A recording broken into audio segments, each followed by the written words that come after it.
This session is Making Our Communities Abortion-Free.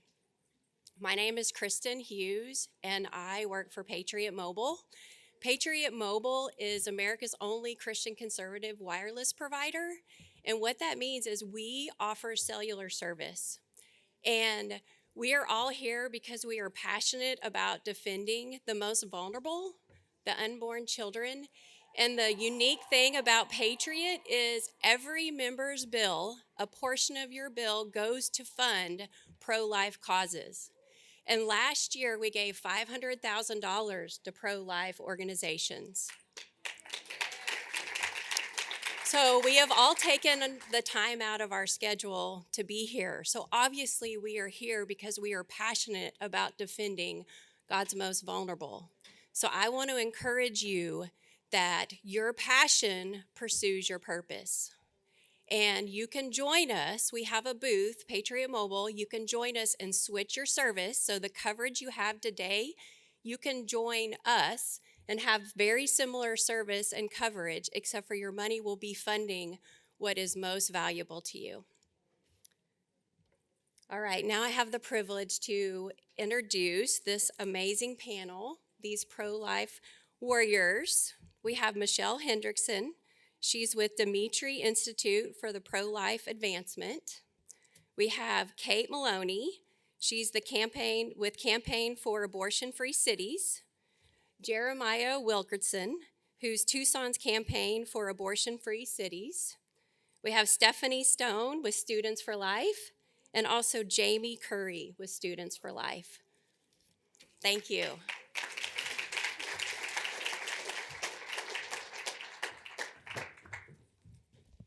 Hello. Oh, there we go. Oh my gosh. How is everyone? Good. Okay, I like an active audience. And also, I felt like kind of jealous. Like, what's happening over there? Can we make some noise over here? Woo! Right? We're going to make our communities abortion free. That's exciting, right? Yes, I need it. Guys, we're a fun conference, okay? All right, so like our lovely introducer said, my name is Kate Maloney. I am the Campaign for Abortion-Free Cities manager, and today I get to speak with all of you and a lovely panel of experts about how we are going to make our cities abortion-free. Boom. So the first thing I want to do before we kind of get into, what's the solution, we have to kind of set the stage for what's the crisis, what's the urgency. Because I feel like, once Roe was overturned, which was a major victory, a victory that was well-deserved, a victory that was needed, there was almost like this lull of like, okay, what do we do now? What's happening now? And is abortion over? No. Abortion is still a major threat today, and it comes in the form of three. I feel like it always comes in threes. So ultimately, we have a huge culture shift that needs to undergo in our movement currently today. If we're looking around kind of at the national landscape of things, we're seeing that the abortion industry is trying this new method of ballot referendums, trying to bully, state constitutions to allowing abortion through all 9 months. And this is happening in around like 10 to 13 states. And so that's something that we have to face and that we have to tackle and that we have to fight. We have to fight for the culture of our states, of our cities, of our towns. And that's one of the reasons why we need to make abortion-free cities. The next thing is pregnancy health disparities, something that we're going to get into today, talking about the lack of awareness that our neighbors, our communities have about the local life-affirming care that is 5 minutes, 10 minutes right down the road from them. And then lastly, chemical abortion. We all know in states where abortion is illegal, chemical abortion is still very much a threat. It's the new trend. It is happening in people's homes. I can't tell you how many TikTok videos I have watched of young women talking about their chemical abortion experiences that they've had in their own bedrooms. And it breaks my heart. This is why we have to try a new strategy. And this is why all of you are here to make your cities abortion-free. So, what's our mission?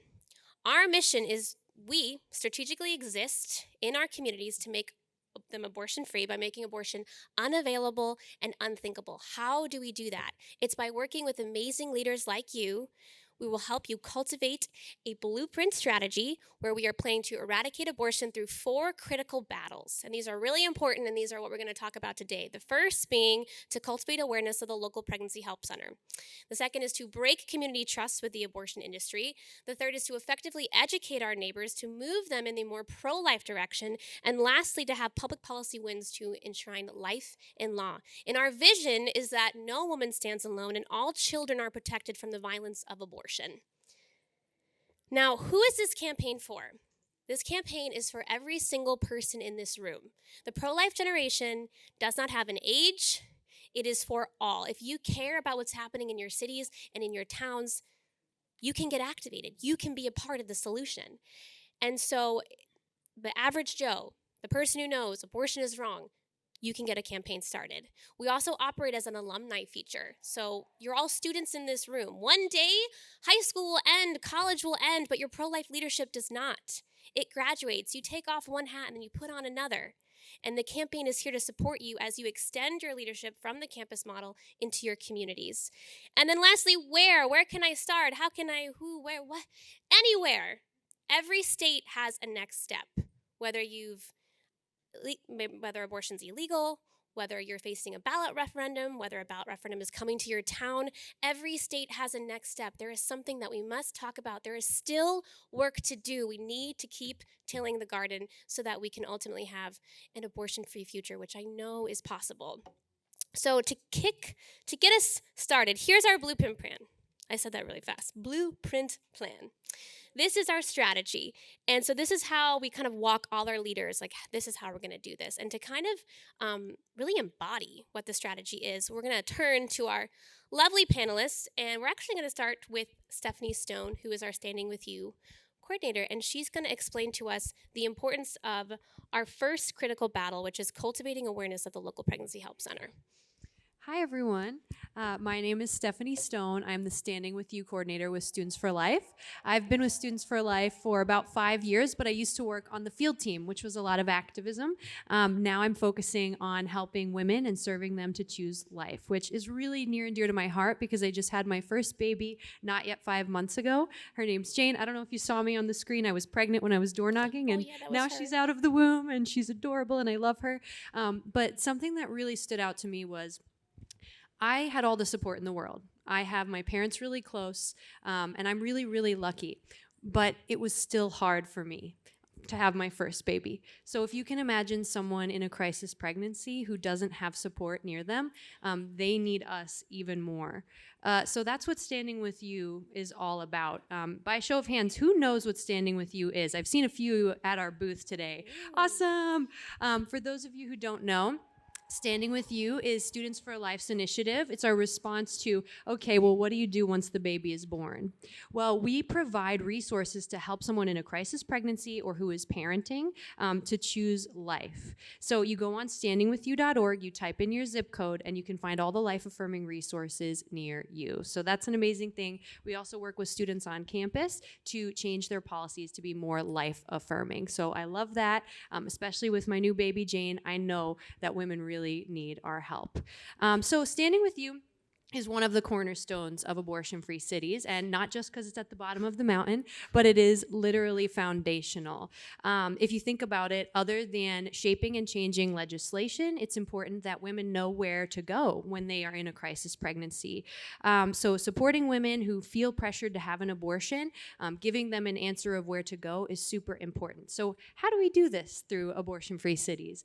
Well, we're going to talk more about our door knocking campaign and effort, but basically, instead of political door knocking, what we're doing is going door to door to let people know about their local pregnancy help organizations.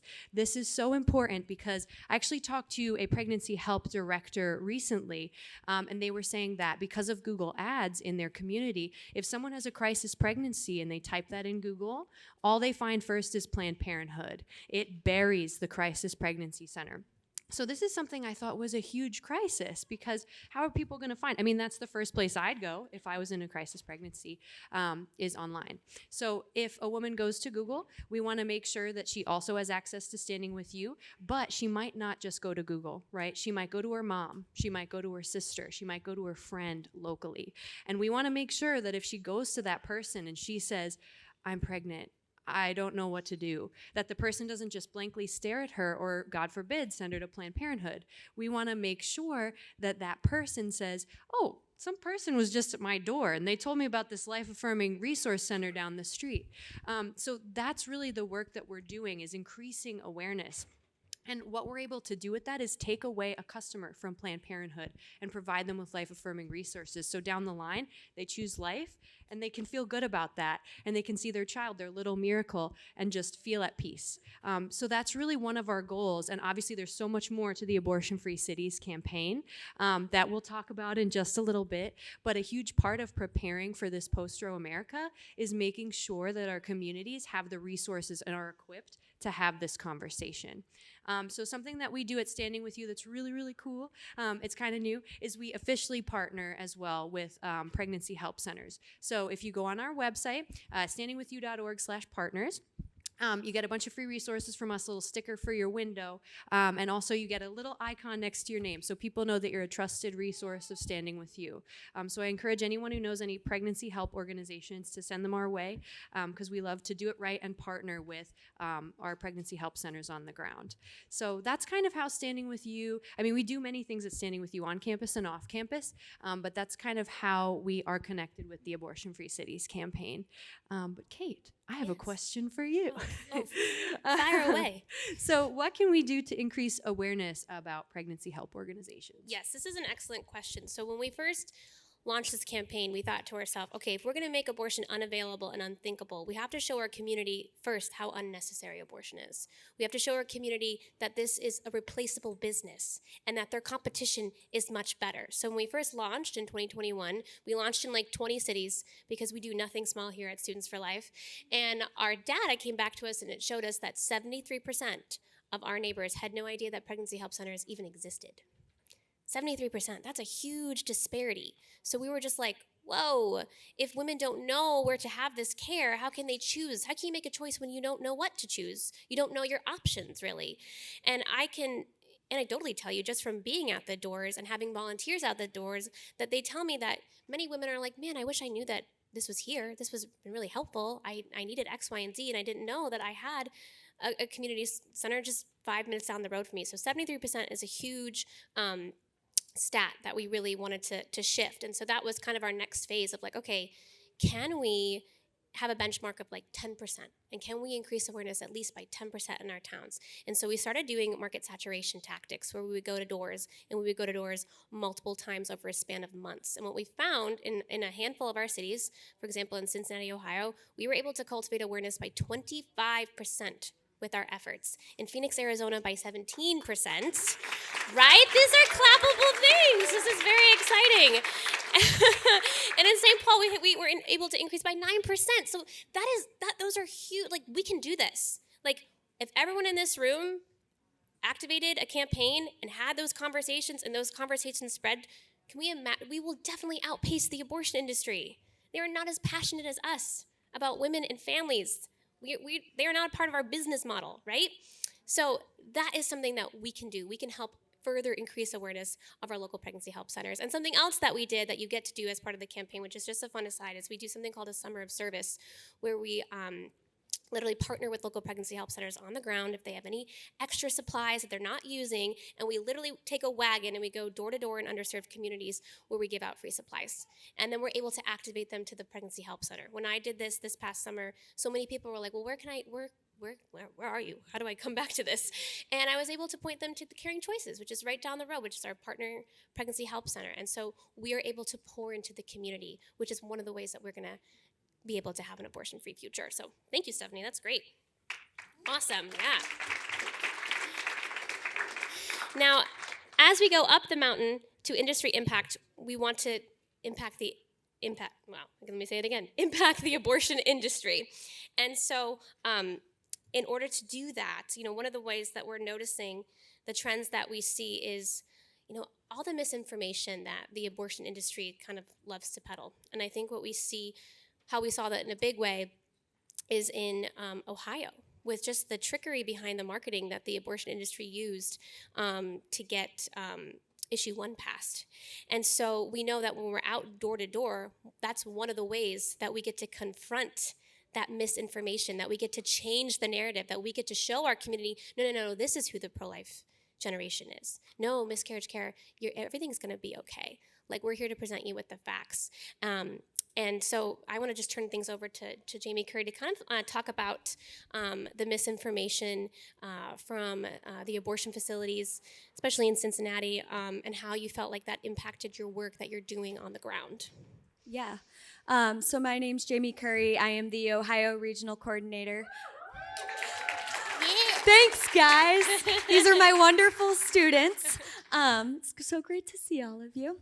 But yeah, I'm here to talk about kind of two sides of the misinformation. Just the misinformation that Planned Parenthood spreads, and then the misinformation that the abortion industry uses to pass these extreme ballot referendums. So I'm going to touch on the first point, speaking about the Planned Parenthood in Cincinnati, Ohio. So that is where we have our Abortion Free Cities campaign in the state of Ohio. They've done amazing work. And this Planned Parenthood, it's about a mile off of the University of Cincinnati campus. They see a lot of students. And they actually have a Planned Parenthood Generation Action Group at the school who is helping them get around and spread this misinformation. And so I was not there that long ago, and I was out praying on the sidewalk, and an ambulance had pulled up. And they rushed, they'd had their lights off, their sirens off, and they went directly into the back of the building. The parking lot's in the back. And we're asking, what is going on? What is happening? Is everyone okay? And we never really got an answer. You go and look it up online, it never even happened. This is happening all across the country, and it's not being talked about. And they say, we're here, we're safe. No, you're not. It doesn't matter if you're pro-life or pro-choice. These places are not safe. They say they're a place to come and to support women. And the Planned Parenthood in Cincinnati, Wisconsin, about once a month is sending women to the emergency room. And you can't find any information on it. They come to the school, and some of these kids are from UC, and they talk to them all the time, almost every day. And some of these are even paid people. They pay the students to be a part of Planned Parenthood Generation Action. And, they go out and they hand out contraception on their campus and tell people, this is completely risk-free. Completely, 100%. Well, we know that's misinformation. We know that's not true. They're not giving truth. They're not shedding, light. And, that's just part of what they're doing. Now, as we switch it over and we think about the ballot initiatives, most of this money that is coming in for these ballot initiatives are coming from Planned Parenthood and obviously the abortion industry. And we saw this really heavily play out in Ohio. And a lot of you in this room, whether it's now or it's in the future, we should all be acting as if we will have a ballot referendum. We get ahead of it now. We stop it from happening in the future. Because money talks, but it only talks so loud. And so that was one of the biggest things we saw in Ohio, is the misinformation that they were spreading was funneled by money. They were telling people that passing issue 1 would allow for miscarriage care to be protected in the state of Ohio. It was already protected.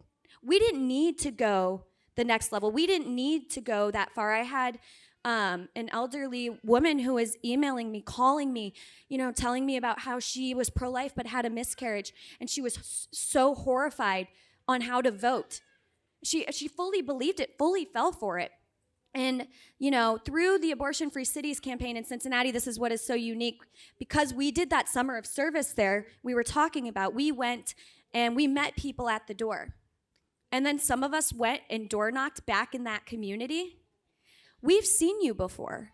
We trust you. You gave us free resources. We believe what you're saying. That is huge because most of the time when we were discussing issue 1 with students, they would say, oh, that makes sense. Oh, sure, the Ohio Attorney General wrote exactly what's going to happen, but Planned Parenthood is telling me that's not going to happen, and we believe them more. And so, we need to get ahead of this, and joining the Abortion Free Cities campaign, that first tier is so important because when they recognize you as a resource in your community, when you go back to them, they are going to believe you, and you can step past that misinformation relating to, miscarriage care or, ectopic pregnancy care, all of those things. And they'll believe you when you say this is abortion through all 9 months on demand, and no one needs that. So, again, the Abortion Free Cities campaign, there's so much that we can do to fight misinformation, getting out and door knocking, in a political way, but also in just a supportive services way. And just make sure that we are getting the trust of those in our community so they know they can come to us when they are in need and they can see through the lies of the misinformation. Yeah, thank you, Jamie. Yeah. Gosh. Yeah. Really just like so many excellent points. Because the pro-life movement is not out for itself, and the abortion industry is. So I love what Jamie said about if you are a service, if you are coming out, reaching out as we've been a resource. I know you, I trust you.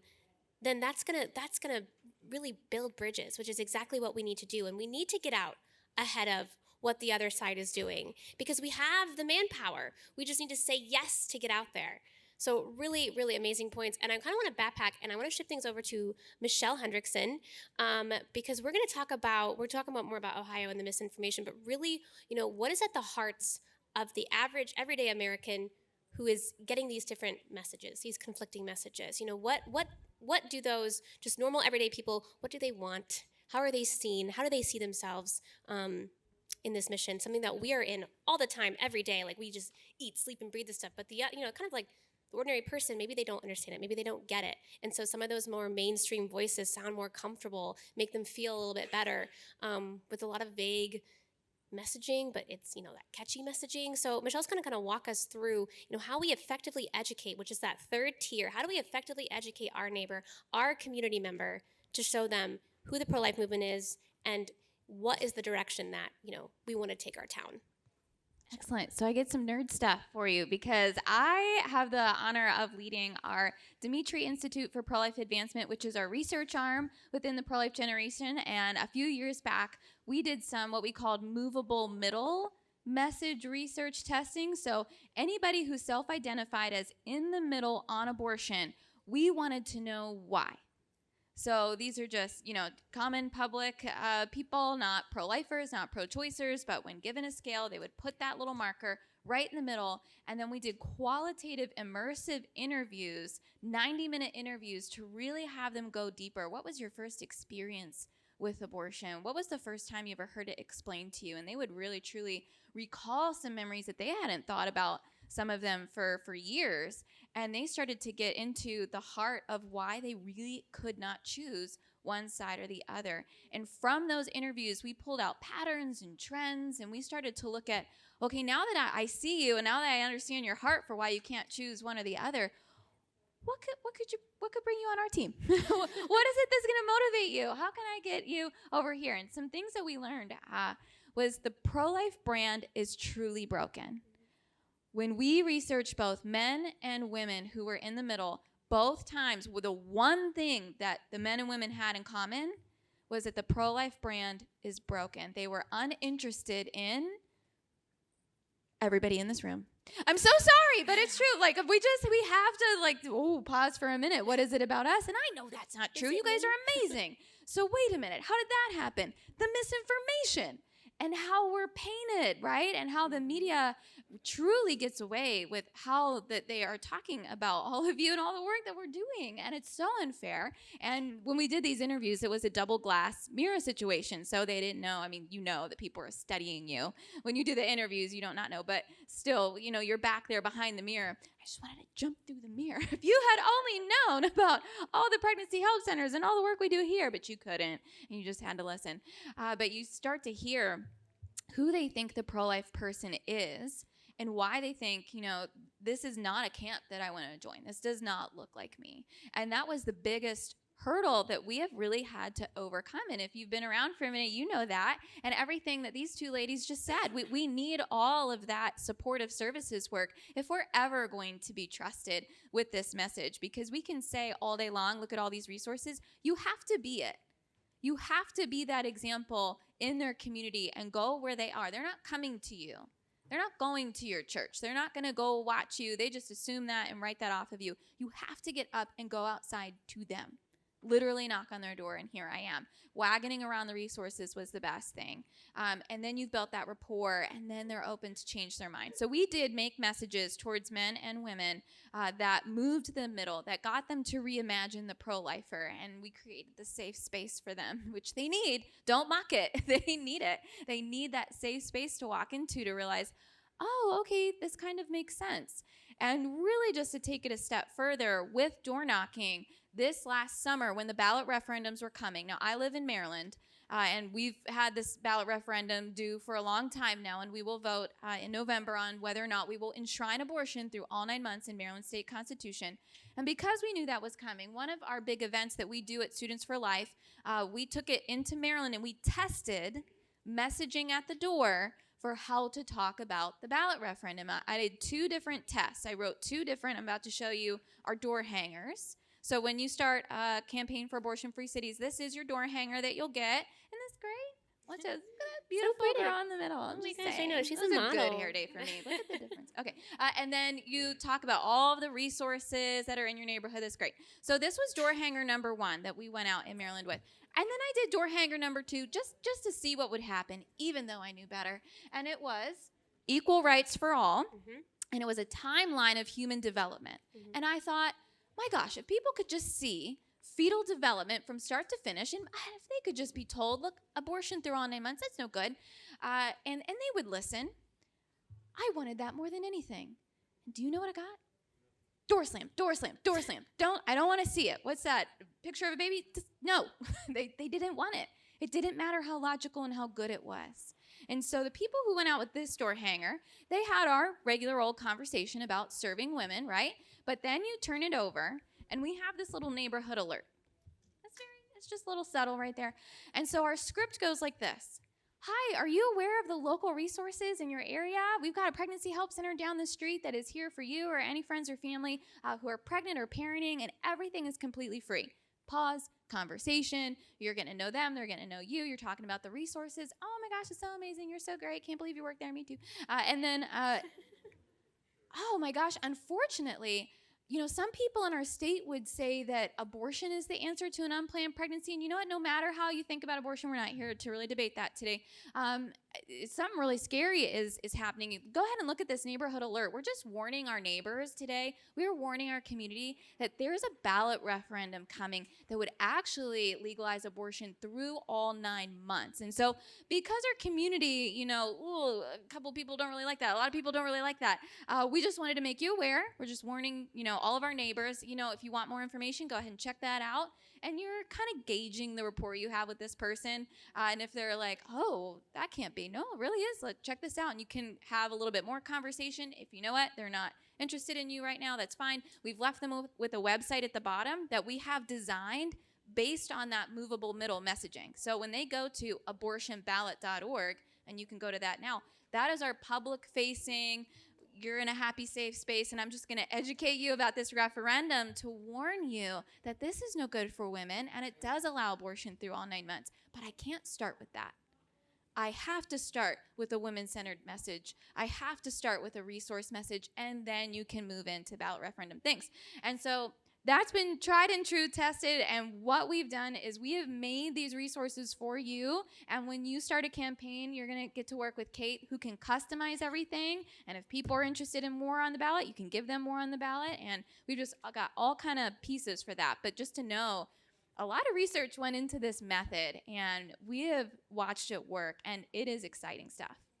Yeah, fantastic. Yeah. Wow, wonderful. Give it up for Michelle. Yeah.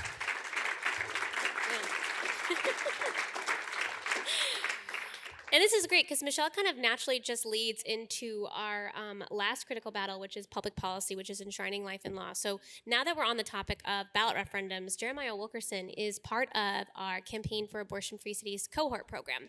So if you are interested in being a campaign leader and you would like a little extra guiding and mentorship and a little more structure on, how, okay, I have my things, I have my gear, what do I do with it, where do I go, how do I implement this strategy, then you can definitely join our cohort program. And so Jeremiah is in our public policy cohort because he is from Arizona, and Arizona is right now in the throes of a decline to sign battle where the other side is trying to get enough signatures to put about a referendum on their ballot.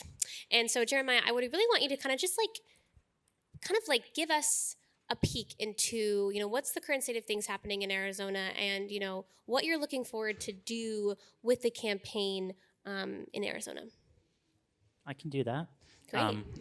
So in Arizona right now, we have signature gatherers everywhere. They're not from Arizona, they're from out of state. They're being paid by various organizations to come in and gather signatures to, like she said, put the ballot on the referendum, or the referendum on the ballot.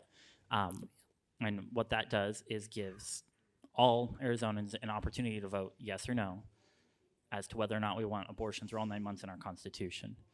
Once that goes in, that will make it so that no more pro-life laws can be passed, and the current pro-life laws will be taken away. We have parental consent requirements that will disappear. We have ultrasound requirements that'll go away. We have a middle-of-the-road ban at 15 weeks. We'll go to a full 9 months abortion allowances. It will be unsafe for women. It'll be unsafe for minors, minor girls. So we want to fight against this, but we're already dealing with tons of misinformation, tons of lies and confusion going back and forth as to what this referendum actually is. Because these people are from out of state, because they don't actually know what's going on, they're telling people we're supporting women's health care, we're supporting contraception. Someone else mentioned ectopic pregnancy care or miscarriage care are all being covered under this, and that's already all protected under Arizona law, just like it was in Ohio. So in Arizona right now, everywhere you go, the library, the zoo, the store, we have a chain called Bookman's, which is used books. They're outside of that. They're permeating our culture, asking for signatures. So right now, we're building a coalition through Center for Arizona Policy, through Arizona Right to Life, local pregnancy centers like the one I work at, Hands of Hope. We're all getting involved, fighting back against the people who are trying to get signatures. We're there. We go, we engage, we ask them questions, we try to talk to them and explain to them how extreme this is, because often the people gathering signatures don't even know. And once we've done that, they figure out we're pro-life, we can counter-table. We go out. I know of people who've gone out with signs. I know of people who've even gone out with their own clipboard and tried to gather fake signatures. I don't know how effective that is, but we have all kinds of people working together, mobilizing, trying to make sure that that this does not make it on the ballot. Our goal, our commitment is that this does not make it on the ballot. If it does, we now have an existing coalition built up with all the data that I have from Students for Life, from Demtree, all the data that they have from Ohio. We're going to learn from it, and we're going to move forward and fight back against this.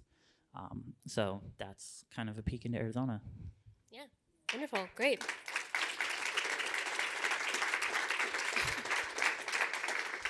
No, and I'm really excited because what's the next step? So something that we are equipping Jeremiah to do is we're going to send him his kit of resources, and then he's going to activate his coalition, and they're going to go door to door. They're going to go to their churches. They're going to go to just like any place where people gather, like those opposition signature collectors were doing. They're going to go, and they're going to go with the pro-life message.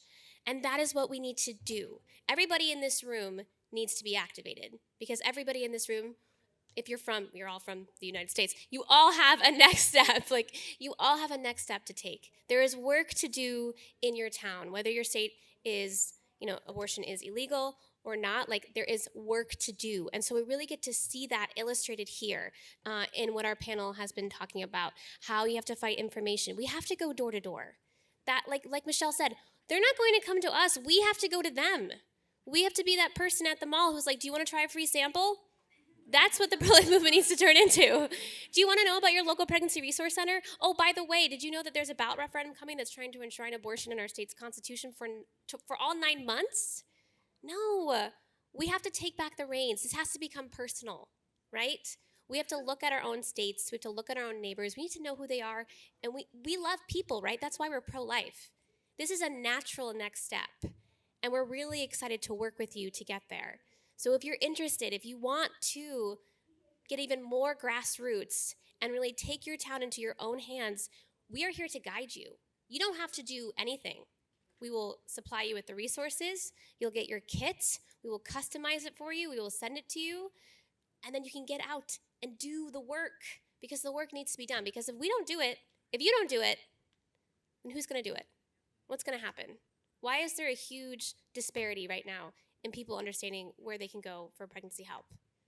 Why is that there? Like, when all of you are in this room right now, we can all make a difference. We just have to say yes. So let's do something really cheesy. Ready? Everyone say yes. Yes. Say it louder. Yes. We are going to have an abortion-free future. Yes, I need a little more confidence. We are going to have an abortion-free future. I am going to take the next step to make that happen. Yes. Do it again. I love it. Thank you all so much.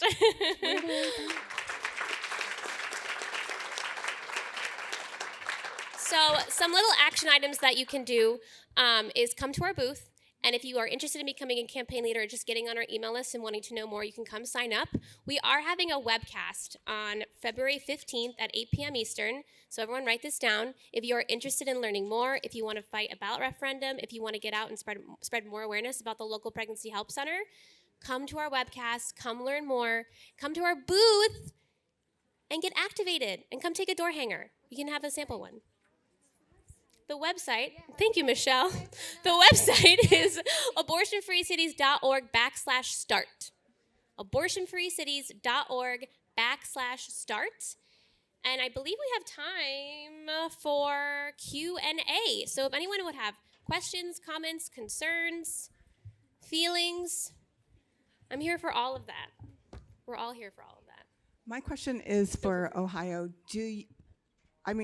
I'm from Arizona. I run a pregnancy center in Arizona. One of my concerns is, are we repeating the same things that didn't work? You know, it goes too far, blah, blah. Did anybody use a woman who had an abortion experience and have them talk about that? Do you think there's value in that, in changing people's minds? Yeah, so I can definitely speak to that, and I'm going to do my best not to hurt anyone's feelings, okay? Because we just lived this, and I went through it, and the students know, some of them can back me up. First, I want to thank you for your work, by the way, because that's very important. So thank you. We're learning, but we're learning a little slow. I always say we fail forward. And I do think that is absolutely true. And I know that within this next year, we're going to see some victories. Absolutely, 100% we will. But we've been learning too slow. One of the things we're learning now is the coalition is a really good thing. We invite everyone in. However, we need to have the same message. And sometimes our messaging can be a little bit of an issue. And it depends who you're talking to. So, you want your messages to be as consistent as possible, but it depends who you're talking to. If you are an adult that has children, parental consent might be great. If you are the largest voting bloc in America, which is 18 to 25, they do not care at all. And so all of that we were pushing, parental consent, parental consent, parental consent. And I went to colleges every day, and they're like, well, I don't have children. And when I was 18, I wanted to do whatever I wanted. I was like, me too, right? We were all kids, right? Some of you are that age right now. You want to do whatever you want. So I do think that's one of the biggest things, if I could talk about it all day, is I wish we would kind of put that a little bit to the side. The other thing that's very interesting in these is no one talks about abortion. They don't talk about abortion. We don't talk about abortion. Someone has to talk about abortion. This is late-term abortion. Bring someone up, like you said. I think that would be wonderful to bring someone up and talk about the experience they had and how much it changed their life. And I know of people who say they only did it because it's legal. And that's going to be people. That's what's going to happen in Ohio and other states. I think it would be absolutely great. But we have to talk about the realities of it. It's about abortion. So, yeah. Michelle, do you want to share it all, the exit poll? Thank you. That Yes, was thank you, exactly Jamie. all of it. I Talk hope I about didn't offend abortion. any of you. And you go and you look at. I'm putting together through the research arm a white paper on the states so far that have failed. So you've got Michigan, California, Vermont, and now Ohio, and what they did or didn't do. And they did not talk about abortion. And so it just keeps happening. So if you are in a ballot referendum state, you're going to talk about abortion. We have to talk about abortion through all 9 months. And that's going to be a game-changing thing. And so when you start a campaign, if you are in one of those states, we have a ballot referendum response kit.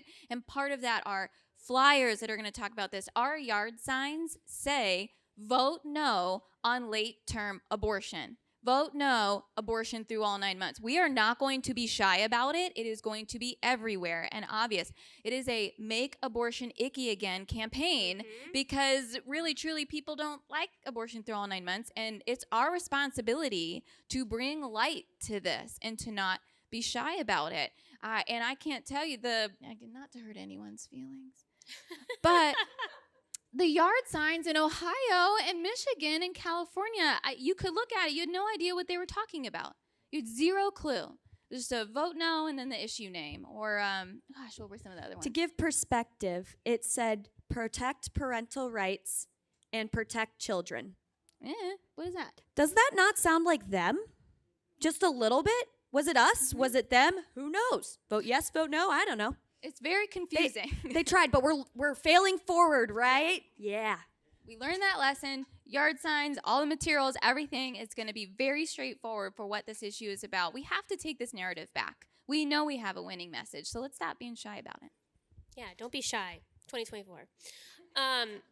Yeah, I'd also like to say, like, I was having a conversation with and then we'll definitely move on. But you know, I hear a lot of like, well, like, you know, late-term abortion like doesn't happen, and it's like, well, when late-term abortion does happen, why would the opposition ask for something that doesn't happen, right? So why are we not talking about the thing that happens? We know it does. So late-term abortion is very much real, and states are trying to make it very much available. I'm from New York, and abortion is legal in New York through all 9 months. It does happen. We've had women die from late-term abortion in the state of New York. So we need to talk about the thing that exists. Like Michelle said, make late-term abortion icky. It's terrible. You have a question? Hi, I'm also work for a pregnancy resource center right here in Northern Virginia. Well, not here, across the bridge in Northern Virginia. And I'm just thrilled that we are the foundation of your movement, our movement. And I'll just put the elephant. Say, what is the saying? Call out the elephant in the room. Yeah. Yeah. You know, all of us PRCs are small nonprofits, and we need resources to be able to help these women. So think of volunteering. Think of holding a fundraiser. You know, support your local PRC. Yeah. No, thank you. No. Pregnancy help centers are just they're so foundational to the work that we need to get done, because women and families need to know that these resources exist. And so working with Standing With You and partnering with Standing With You is so great, because we're just on the ground. We're like little foot soldiers, and we just want to point the fingers to all the places to go, almost like a guerrilla marketing. Like, we just want to get out there and make sure that everyone in our community is aware that there is free, confidential, life-affirming care in their town. Awesome. Any other questions? We have another question? Yes. I have one. Thank you so much for your time this morning, or I guess this afternoon. And I just have a quick question. So, in what ways are your organizations spreading the information and also resources for high schoolers? Oh, great. Who wants to take that one? I feel like, me? Oh, okay. We have a lot of people who could say a lot of things about this, so it's like, who wants the hot potato? So definitely social media is a huge thing. We do have an Instagram handle, so at Abortion Free Cities. Use our regional coordinators. So Jamie Curry is a regional coordinator, so she will go to different high schools and college campuses and pretty much being able to say, hey, here's all that is available to you that Students for Life can offer you. What part of the movement, how can we walk with you? Where do you want to go? So social media is a huge way that we get out there and we make our messages known, we make our programs known, our websites, and really we definitely reach into the community, especially when we have campaign leaders.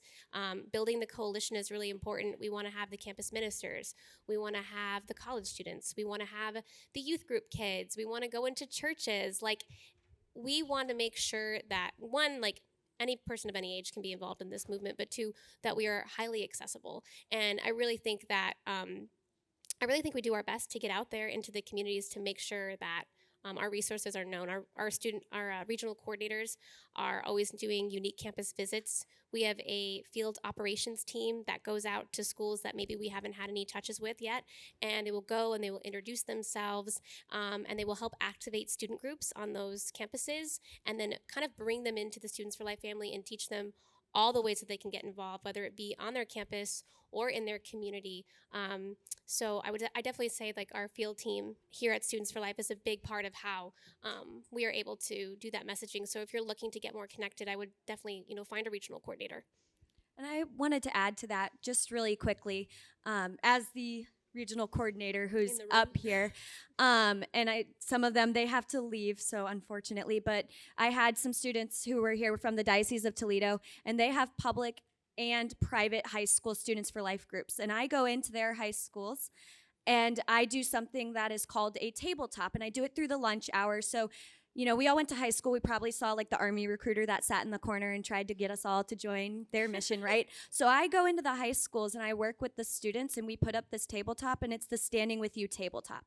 And it tells them about their rights and what is available to them and what resources are in their own community. Maybe they don't need it right then and there, but maybe they know a friend who does, or maybe they have a sibling who does, or maybe it's their own mom.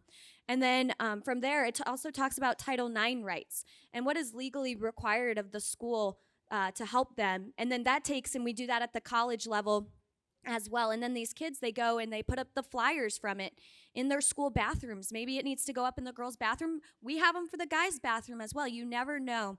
And a lot of people don't think at the high school level, especially, again, not to offend anyone, the elephant in the room, at the high school level with our Christian and Catholic schools, a lot of the times they don't know if we need to be talking about standing with you. And then I had a school that came to me and said they had a private school that came to me and said they had a pregnant student and they wish it would have been there sooner. This is one of the only things that they do now to make sure that their students know of the resources available to them. And not that we're saying that was okay, but how do we walk and help that girl instead of making her feel just shamed? Right? And so it does not matter if you're not in college yet. We can come during your lunch hour and we can talk to about this with people. You can door knock still, as long as your parents sign if you're under 18. You can come and door knock with us and do this, and it's a lot of fun. A lot of the high school students love it. Yeah, awesome. All right, guys, unfortunately, that is all the time we have for questions, but we'll be here, and please come to our booth, okay? Booth. Thank you so much.